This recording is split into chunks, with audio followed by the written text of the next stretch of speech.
বানাবো আমি নিরামিষ অনুষ্ঠান বাড়ির মতো পনিরের ডালনা। আর এই রান্নাটা আমাদের বাড়ি কালী পুজো যখন হয়েছিল সেই টাইমে আমি রাঁধুনির থেকেই শিখেছিলাম।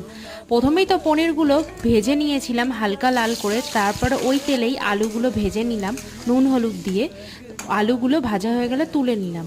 তারপর ওই তেলের মধ্যে একটু গরম মশলা আর কাঁচা লঙ্কা ফোড়ন দিয়ে একটা মশলা তৈরি করে নিলাম।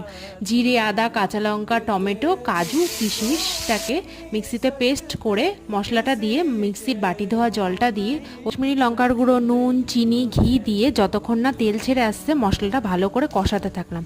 তারপরে কষানো হয়ে গেলে ভেজে রাখা আলু আর পনিরটা দিয়ে একটু টমেটো সস দিয়ে ভালো করে কষিয়ে নেব। কষানো হয়ে গেলে গরম জল দিয়ে কিছুক্ষণ ফুটিয়ে নিয়ে লাস্টে ঘি আর গরম মশলা দিয়ে নামিয়ে দিলাম। এই রান্নাটা পোলাও আর ফ্রাইড রাইসের সাথে অসাধারণ লাগবে। গরম গরম ভাত আর পনির নিয়ে নিয়েছি, টেস্ট করে দেখা যাক তাহলে। ভাতের সাথে খেতেও কিন্তু অসাধারণ।